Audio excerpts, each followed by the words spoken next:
Lagi-lagi saya mendapatkan satu video Habib, yang dimana Habib ini nipu orang secara terang-terangan di depan umum. Saya tidak ingin membahas Habibnya karena Habibnya sudah mati sebenarnya. Namun, saya ingin membahas orang-orang yang percaya kepada dia sampai-sampai apa? Mengkultuskan kuburannya, memuliakan kuburannya, ke kuburannya gedombrang-gedombreng.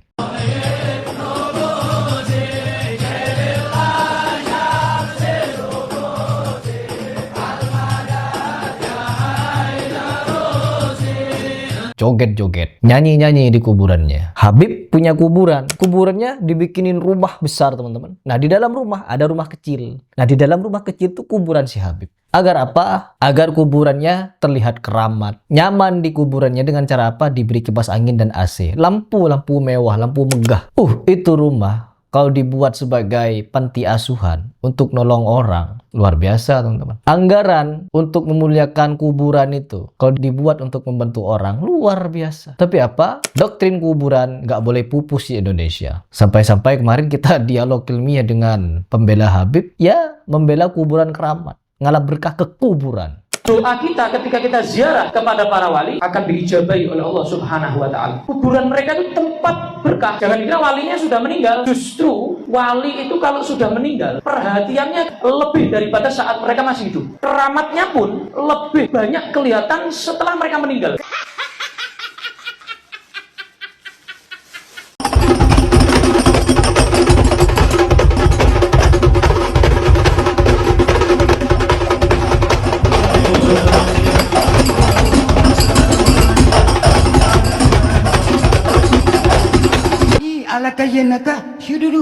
Kuburan jadi tempat ngalap berkah. Aduh, ngeri sebenarnya. Dan sekarang Habib meskipun terciduk, ngibul, nipu, membohongi umat, tetap diikuti dan dianggap wali, berkeramat. Salah satunya ini.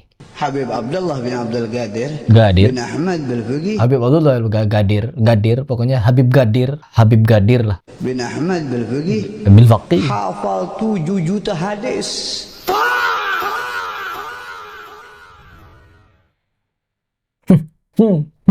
Ente ngikuti Al-Quran tapi nggak ngikuti habaib, ente juga sesat. Sampah. 7 juta hadis. Hafal 7 juta hadis. Imam Bukhari, teman-teman. Imam Bukhari saja menulis di dalam kitabnya 7.000 hadis. Imam Muslim 7.000-an hadis juga. Dan beberapa imam lainnya cuma mencatat ribuan hadis. Dan itu pun ada hadis yang sama-sama, cuman berbeda kalimat. Ada beberapa yang kalimatnya berbeda, cuman maknanya sama. Ini imam hadis yang mencatat banyak hadis. Tapi beda dengan Habib Abdul Habib Gadir ini. 7 juta hadis menghafal. Apa gak Sontoloyo yang percaya? Puhir pas mulai lagi menyentoloyokan Habib dan pengikutnya. Bukan Habibnya yang saya sontoloyokan. Ceritanya, orang menceritakan tentang kisah yang sontoloyo. Apa kisah yang sontoloyo? Habib menghafal 7 juta hadis. 7 juta hadis dihafal. Kalah. Pantesan para ini, Habib ini kita ambil lagi HP-nya. Habib ini pernah juga mendoktrinkan bahwa keempat imam mazhab lebih cocok jadi muridnya Habib. Saya aja dibilang begini, ente nggak pantas ya Hasan jadi murid saya. Yang pantas jadi murid saya Imam Syafi'i, Imam Hanafi, Imam Malik. Coba siapa yang berani ngomong seperti ini kalau beliau bukan orang besar? Sampah. Sedangkan si Habib ini tak pantas jadi muridnya Habib. Ada yang lebih pantas, yaitu empat imam mazhab. Jadi orang ini untuk memuliakan, meninggikan dirinya sendiri dengan merendahkan empat imam mazhab. Tapi bagi kibinnya itu bukan merendahkan, itu khawarikul adat. Apa gak Sontoloyo? Kembali, ya ucapan saya sudah kembali lagi nih Sontoloyo. Aduh ya Allah, ngibul. Ya, ngibulnya gak tanggung-tanggung. Yang saya heran tuh, orang yang percaya Habibnya jelas ngibul. Yang percaya itu loh. Lanjut coba. Dengan sanadnya. Dengan sanadnya, dengan sanadnya teman-teman. Hafal 7 juta hadis. Ada yang percaya teman-teman. Meskipun hadis yang ada itu tidak sampai 7 juta. Nggak sampai sebenarnya. Karena ada penjelasan dari orang NU sendiri bahwa hadis yang ada di dunia ini yang tercatat, ya meskipun ada kalimat yang sama, mirip-mirip, maknanya sama, itu tidak sampai 500.000 hadis. Dari berbagai macam kitab hadis yang ada, dijadikan satu jumlahnya di bawah 300.000 hadis. Kitab hadis yang saya tuliskan, saya susun ada 40 kitab ini dari berbagai sumber para ulama, itu ternyata kalau kita total jumlah hadisnya tidak sampai 500.000 hadis. Artinya kalaupun di zaman sekarang ada orang yang hafal Sahih Bukhari, Sahih Muslim, Ibnu Majah, Abu Dawud, Tirmidzi, Nasai, yang jumlah hadisnya itu ternyata sedikit, itu belum ada apa-apanya karena masih banyak kitab-kitab hadis yang lain. Lalu bagaimana ada orang hafal 7 juta hadis? Siapa yang pernah ngetes 7 juta dihitung? Oh, hadis ini.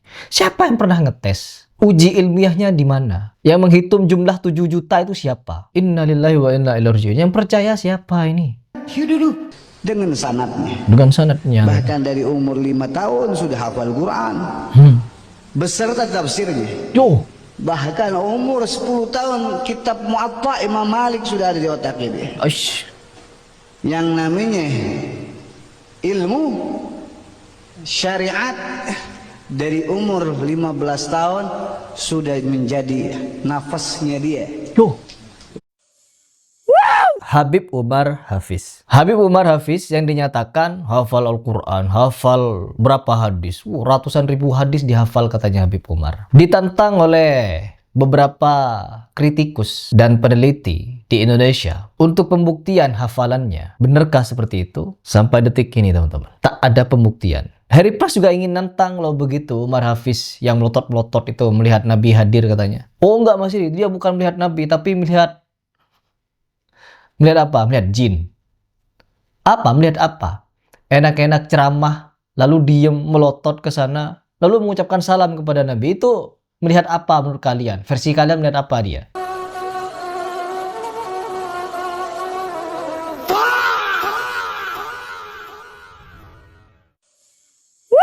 Assalamualaikum ayyuhan nabiyyu wa rahmatullahi wa barakatuh. Kan dalam keyakinan kalian meyakini bahwa orang-orang Habib Sufi bisa melihat Nabi. Baca rotib ini, baca rotib itu, bisa melihat Nabi secara yaqodzah. Kan kalian punya keyakinan itu, punya kepercayaan sedemikian rupa. Apa namanya kalau itu bukan nipu orang? Nah, sekarang berapapun biaya, nih kalau kalian bicara biaya, apa? Berapa biayanya? Pasti ada orang Indonesia yang ingin membiayai, kalau Umar bin Hafiz ingin pembuktian dirinya benar-benar Hafiz. Benar-benar orang yang hafalannya paten seperti yang kalian sebutkan, bahkan diyakini bahwa Umar bin Hafiz ini sebagai pemegang kendali dunia. Saya selalu kalau doa saya bawa Habib Zain, Habib Umar, karena dua sosok manusia ini yang sekarang ini yang memegang dunia. Dua sosok ulama besar, Habib Zain bin Ibrahim bin Zamir, kemudian Habib Umar bin Muhammad bin Shan. Saya mendapatkan cerita ini dari satu orang aulia. Dia katakan dunia ini ya dipegang oleh dua orang ini. Mereka orang-orang yang Masya Allah, wali-wali Allah, beruntung menjadi anak didik mereka semuanya. Sudah diyakini seperti itu, makanya jangan takut untuk diminta pembuktian. Imam Bukhari, pembuktian. Dikisahkan sama Ustadz Adi Hidayat bahwa Imam Bukhari disuruh duduk di tengah-tengah, diuji sama ahli hadis lainnya, para ulama-ulama lainnya. Diuji teman-teman. Jadi Imam Bukhari benar-benar diuji itu hafalannya. Nah sekarang yang diklaim seperti cucu Nabi katanya Umar Hafiz, selain Hafiz dia juga cucu Nabi, keramatnya paling wali, majdub, kutub. Oh bukan majdub, dia agak gila dia, tapi dia kutub, pemegang kendali dunia. Nah sudah punya berbagai macam klaim kehebatan seperti itu, kalau masih takut untuk pembuktian, kata Bapak Rizik Syihab atau kata Bahar Smith, suruh pakai BH, suruh pakai BH. Ini agama nih, orang disuruh menggantungkan nasibnya kepada orang-orang semacam ini di akhiratnya. Lalu kita sebagai orang muslim, apakah diam saja, ngangguk-ngangguk saja dengan adanya orang seperti ini? Oh jangan. Kita harus fokus. Fokus apa? Membongkar kengibulan mereka. 7 juta hadis. Kengibulannya sangat banyak seperti ini. Oh Harry Pras membicarakan orang yang sudah mati. Tapi videonya ada. Kita bukan membicarakan orang ini yang sudah mati ini. Tapi kita membicarakan apa yang dia sampaikan dan dipercaya oleh para kibinnya. Itu yang kita bicarakan. Karena apa? Sampai dia mati pun kuburannya dimuliakan. Digedombrang-gedombrengi setiap hari mungkin. Biar dia ikut seneng di kuburan. Joget-joget di kuburan. Enggak, mereka agak joget di kuburan. Kalau di kuburan mereka khusyuk baca Al-Quran. Di masjid joget mereka. Lah, kita hidup dari zaman lah. Coba tengok. Ngaji di kuburan ya lah ya. Kita memohon kepada Tuhan itu ya. Terus joget di masjid lah. Cari masjid ini untuk joget lah. Tengok lah. Mantap ajaran Habib ini Lai. Tuh Lai.